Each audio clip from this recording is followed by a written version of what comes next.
Severance is genuinely one of my favorite pieces of media ever, which is wild to say considering there is one season, 10 episodes out currently. If you're unfamiliar with it, Severance is a show that follows a character named Mark Scout, who leads a team of office workers whose memories have been surgically divided between their work and their personal lives. They work incredibly mundane jobs, or so it is designed for them to think, and their consciousnesses are essentially split into two, so their work self, coined as their innie, has no context as to what life is outside of work, and their outie, their self outside of work, has no context to what's happening at work. It is dramatic paradise.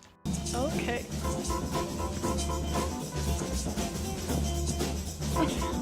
When a mysterious colleague appears to Mark Scout outside of work, it kicks off a roller coaster of a journey to discover the truth about Lumen, the company they work for, as well as the severance process in and of itself. Severance is created by a man named Dan Erickson, whose career has risen to stardom with just about as much content as his show Severance has. Dan wrote a short film called League of Wonder in 2011, then wrote for Spike's Lip Sync Battle pre-show from 2016 to 2018. Then Erickson attended Western Washington University, then NYU, where he received his master's in television writing. So he's incredibly green. In 2016, his pilot script for Severance was recognized by an entity called the Bloodlist, a survey of unproduced thriller and horror scripts voted upon by industry professionals. He then submitted it to Ben Stiller's production company, and Stiller gave it his vote of approval. From there, Severance was shot from November of 2020 to June of 2021 and released on February 18th, 2022.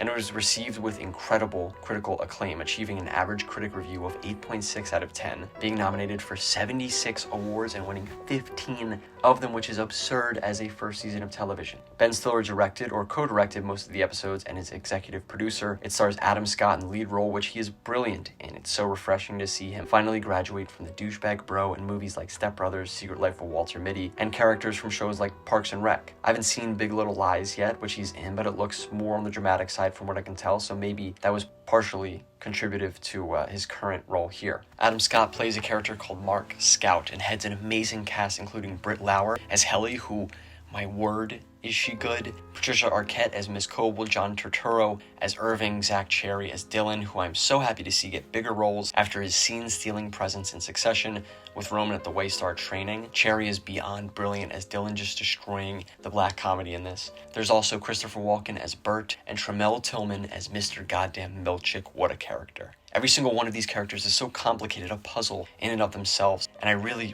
just want to sit here and talk about all of their performances to no end, but the real reason I want to make this video is to explore how I feel Severance achieved incredible innovation in dramatic exposition, especially for a debut season of television. As I said, each of these characters is a puzzle. They have so many layers to them, and the way Erickson and the Severance team chose to reveal information is remarkable. Past this point, there would definitely be spoilers, but don't worry, even at the end of season 1, each of these characters remains a puzzle, honestly, with just more pieces that I have no idea where the hell go, so take heart in that. But go watch the show if you haven't already. I'm telling you, if you enjoy clever storytelling, intellectual dialogue, and a show that's going to require some intellectual effort out of you, you are going to be as hooked on this as I was. From the first scene of Severance, Helly waking up on the conference room table, the tone of the show is immediately set. Absurd things are going to occur, but because of the characters and powers, confidence around those things, they are considered normal in this world, which is pretty similar to how corporate life is in the US. An endless amount of rules, written and unwritten, just exist, and you're forced to conform to them without being given the permission to challenge them. In the first episode, we are introduced to all of the characters in work, but only Mark outside of work. A brilliant decision, as we see how complicated Mark's outside life is because of the severance process, and therefore we're dying to learn more about his colleagues, crafting guesses of their stories in our heads about what their outies are doing. We begin to learn more about Mark's life, his reasons for choosing to go through with the severance procedure, and more. Both lives seem to be separate as intended, that is, until two things occur.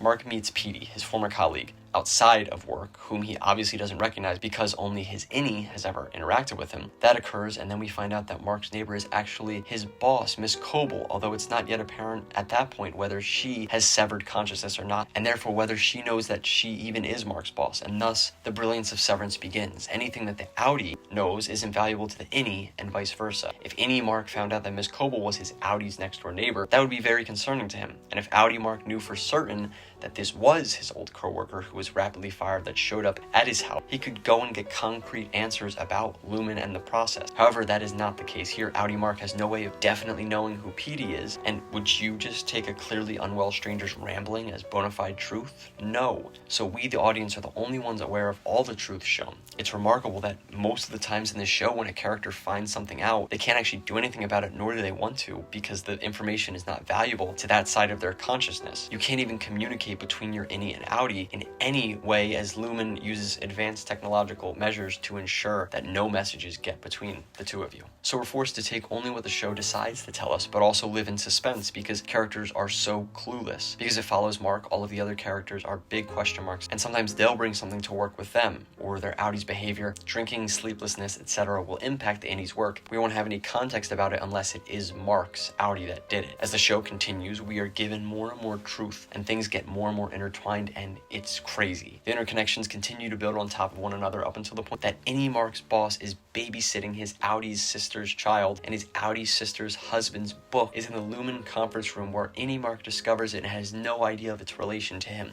Not only are those lines blurred, but we also see that Lumen is unafraid of crossing any ethical boundary, as Mr. Milchick is sitting in Dylan's outie's closet with him, speaking with his outie's child. It's brilliant because as the audience, we know more than the character, but also less than them, which I know is probably very typical with good exposition, but Severance does it in a way where you are mind-boggled yet still more informed than these dually conscious individuals. The last episode of the season is art at its finest. The employees discover that they can access their innie's consciousness outside of work and use it to communicate not with their own outies, but with their outies' surroundings and people in those surroundings. Imagine having your consciousness restricted so that the other half of your consciousness can relay information to people in your outside life, only to regain consciousness and now have to have it relayed back to you by those people. How would you know what the truth is? And I think that's where we'll start at in season 2. The outies will be confused and the innies will likely be punished heavily, and communication between the two worlds will be even more challenging and high stakes. In that last episode, Helly is also revealed to be a member of the Lumen family and the heir to the company. We find her at an event talking about the same severance procedure that her innie tried to commit suicide to avoid, and she's advertising it. And in this moment, because of the innie's plan working, it is actually Helly's innie who ends up giving the speech. It is dramatic tension that I don't think could reach a higher decibel. Throughout the entirety of the show, Helly's character has been rebellious, a rule breaker, even going to such extremes as trying to take her own life because of how hellish,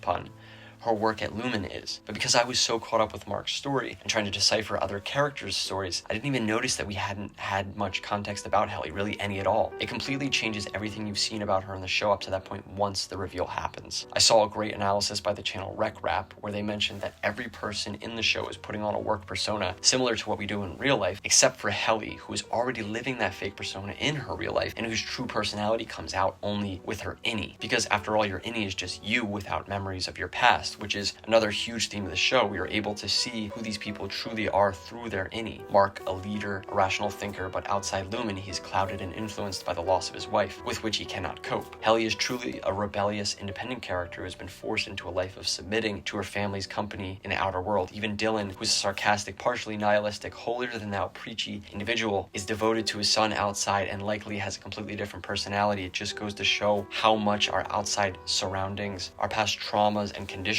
influence who we are. The storyline is compelling enough in and of itself, but the social commentary that Erickson, Stiller, and the team are creating about corporate America, 9-to-5 culture, and how trauma and past conditioning influence personality make it candy to indulge in. But nutritious candy that's good for you, intellectually stimulating, challenging societal norms. The season ended with so many cliffhangers, which is why I'm so excited for season 2. Maybe this is one of the first shows where I've experienced that type of cliffhanger real time, where I haven't been able to just start the next season right away, but Severance feels new, innovative, and exciting. There's so much left unanswered about every single character, Lumen as a whole, what happens next. I expect, in the hands of Erickson and Stiller and the team, for Severance to go down as one of the best television series of all time. Personally, I think season 1 in and of itself could achieve that mark as one of the better seasons of television to ever exist. Here, chosen one, keep